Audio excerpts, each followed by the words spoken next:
Bismillahirrahmanirrahim. Assalamualaikum warahmatullahi wabarakatuh. Nama saya Muriah dengan nomor NIM 2892150252, Prodi Manajemen Reguler Plus. Di sini saya akan melakukan performance test guna untuk tugas ujian tengah semester 4 dengan mata kuliah Manajemen Logistik dengan dosen pengampu Ibu Wina Sari Kusuma Ningtyas. Di sini saya akan membahas tentang manajemen logistik. Manajemen logistik yang berkembang menjadi manajemen rantai pasok atau supply chain management atau SCM adalah suatu proses mencakup perencanaan atau plan sumber input source, yaitu bahan mentah dari pemasok, transformasi bahan mentah menjadi barang jadi, transportasi, distribusi, pergudangan, sistem informasi, dan pembayaran barang sampai barang dikonsumsi oleh konsumen.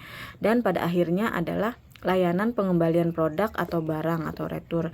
Proses retur mencakup kegiatan daur ulang pengembalian barang rusak atau kegiatan barang rusak dengan barang baru. Pada umumnya, barang-barang yang diperlukan setiap orang tidak selamanya berada pada tempat yang sama. Antara lokasi kegiatan produksi dengan domisili orang yang memerlukannya berada pada tempat yang berbeda, atau tidak mudah mengakses barang tersebut. Keterbatasan sistem pergerakan dan penyimpanan pada umumnya menghambat orang untuk menghubungkan sumber produksi dengan komunitas konsumsi. Bahkan di beberapa daerah, konsumsi dan produksi berlangsung di wilayah geografis yang terbatas. Efisiensi produksi dan skala ekonomi mereka umumnya rendah. Alasan utamanya adalah kurang berkembangnya sistem logistik, sehingga pertukaran barang dengan daerah penghasil lainnya masih memenuhi hambatan. Logistik dalam definisi lama merupakan cabang ilmu militer yang berkaitan dengan pengadaan, pemeliharaan, dan pengangkutan material, personil, dan fasilitas yang diperlukan. Definisi ini terkait erat dengan kepentingan militer, namun jika dipandang dari tujuan bisnis memiliki arti yang berbeda. The Council of Logistic Management mendefinisikan logistik secara lebih baik sebagai berikut. Logistik adalah proses merencanakan, menerapkan, mengendalikan yang efektif dan efisien dari aliran dan penyimpanan bahan baku, persediaan dalam proses, dan barang jadi yang terhubung dengan informasi dari titik asal ke titik konsumsi. Untuk memenuhi kebutuhan pelanggan, definisi ini menitikberatkan kepada dua hal. Yang pertama, menitikberatkan kepada proses pergerakan fisik barang. Yang kedua, para ahli logistik yang terhimpun dalam organisasi tersebut memusatkan perhatian terhadap aliran barang dari dan ke perusahaannya.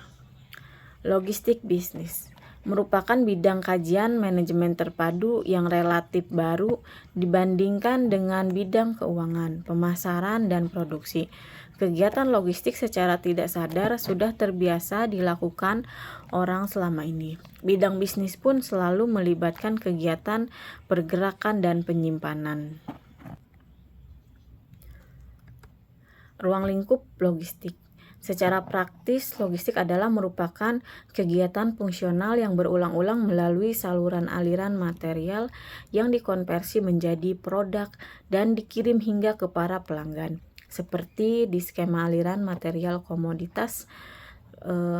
Secara terminologi, logistik bisnis terdiri dari dua proses besar. Yang pertama, semua kegiatan logistik sebelum dilaksanakannya, kegiatan produksi disebut inbound logistik dan proses pengelolaannya disebut manajemen material. Setelah kegiatan produksi disebut outbound logistik, sedangkan proses pengelolaannya disebut manajemen distribusi fisik. Jadi inbound dan outbound logistik pada prinsipnya memiliki kesamaan, kecuali pada kegiatan inbound terdapat kegiatan akuisisi, yaitu kegiatan tentang proses pembelian bahan baku, sedangkan pada outbound dinyatakan sebagai kegiatan jadwal produksi. Perbedaan yang prinsip hanyalah objek yang ditangani, di mana inbound yang ditangani adalah bahan baku, dan bahan lainnya. Sedangkan outbound adalah barang jadi. Ada dua kelompok kegiatan penting dalam logistik bisnis. Yang pertama, kegiatan kunci dan kegiatan pendukung. Aktivitas kunci. Yang pertama, standar pelayanan dilakukan dengan cara kerjasama dengan bagian pemasaran untuk menetapkan keinginan dan keperluan pelanggan untuk pelayanan logistik. Yang B, merespon pelanggan untuk dilayani tingkat pelayanan kepada pelanggan. Dan yang kedua, transportasi. Memilih moda dan pelayanan transport.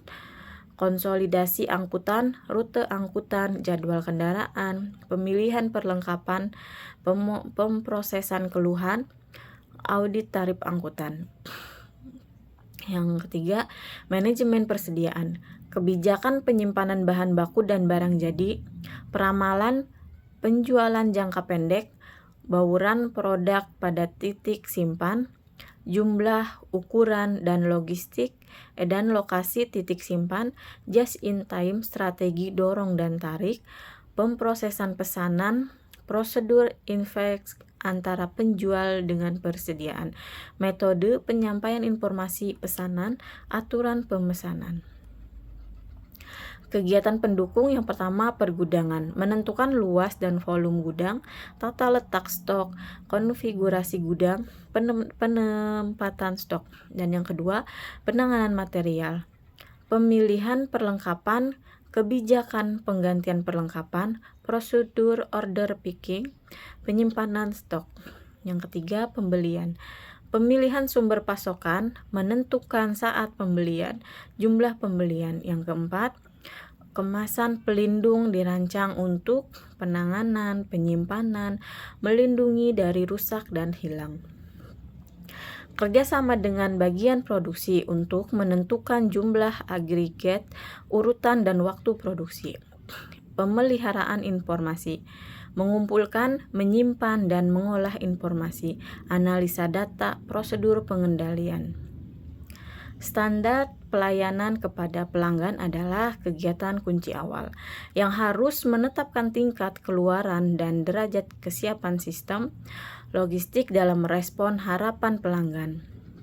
Masalah utama dalam menetapkan standar pelayanan kepada pelanggan adalah pada tingkat pelayanan berapakah agar perusahaan bisa memperoleh keuntungan yang wajar dan pelanggan mendapatkan kepuasan pada batas-batas yang wajar.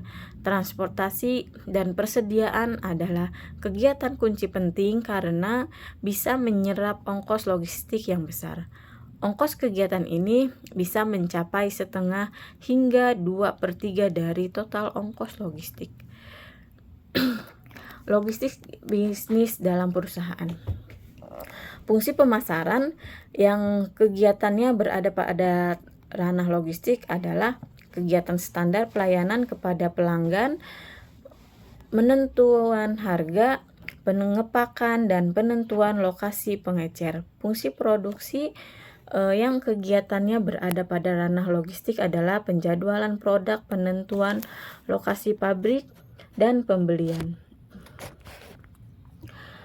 Suatu produk yang dihasilkan pabrik tidak akan bisa sampai di pelanggan secara tepat waktu, tetap jumlah, tetap mutu, tepat harga, dan tepat lokasi jika tidak memiliki sistem logistik yang tangguh. Kasus dan solusi. Kasusnya, proses produksi sepatu dimulai dari pengolahan bahan mentah seperti karet, tali, benang, dan lem dari berbagai lokasi lalu dikirim ke pabrik sepatu. Setelah semua bahan mentah dikirim, produksi sepatu dimulai setelah pabrik memproduksi sepatu. Sepatu memulai didistribusikan ke lokasi penjual atau lokasi yang mendekati konsumen pabrik sepatu ini. Berpusat di sekitar Jakarta dan harus dikirim ke seluruh Indonesia. Konsumennya pun tersebar tidak hanya di kota-kota besar namun juga di kota kecil. Berdasarkan contoh kasus di atas, berikut penjelasan Anda apa yang harus dilakukan oleh produsen dalam mendistribusikan sepatu secara efektif dan efisien. Adapun solusinya, pendistribusian yang efektif adalah dengan mendekatkan sepatu ke masyarakat tanpa harus membangun pabrik, tapi dengan membangun gudang di lokasi dengan banyak pembeli sepatu. Biasanya di kota besar, ibu kota provinsi atau kabupaten, pembangunan pabrik membutuhkan biaya yang sangat mahal, maka sepatu cukup dikirim dari Jakarta ke lokasi gudang di kota besar lainnya. Perusahaan juga memahami penyebaran lokasi pembelinya. Misalkan pembeli menyebar di Pulau Sumatera, namun penjualan tertinggi ada di kota Palembang.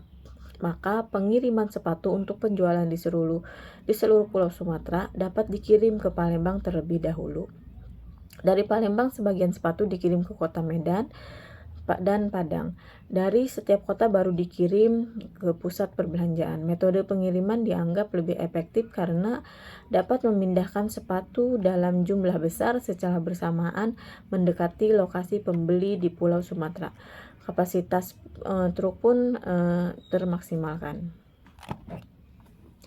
Di sini ada contoh aliran material komoditas teh.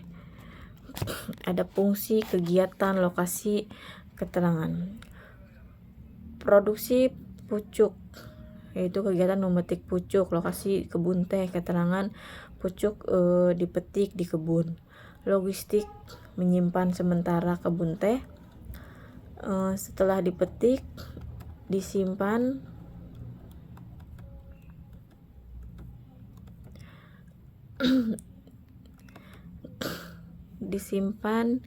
dan produksi logistik, transportasi ke ruang giling dan diproduksi, digiling, lokasinya di pabrik, keterangannya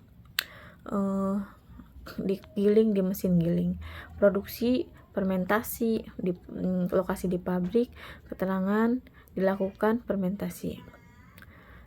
Dan masih banyak lagi logistik, penyimpanan, pabrik, disimpan di gudang, produk diekspor. Logistik, transportasi, pedagang besar, pedagang kecil, dan teh diangkut ke pedagang besar di negara tujuan, atau teh diangkut ke pengecer, teh disimpan menunggu diangkut ke para pengecer.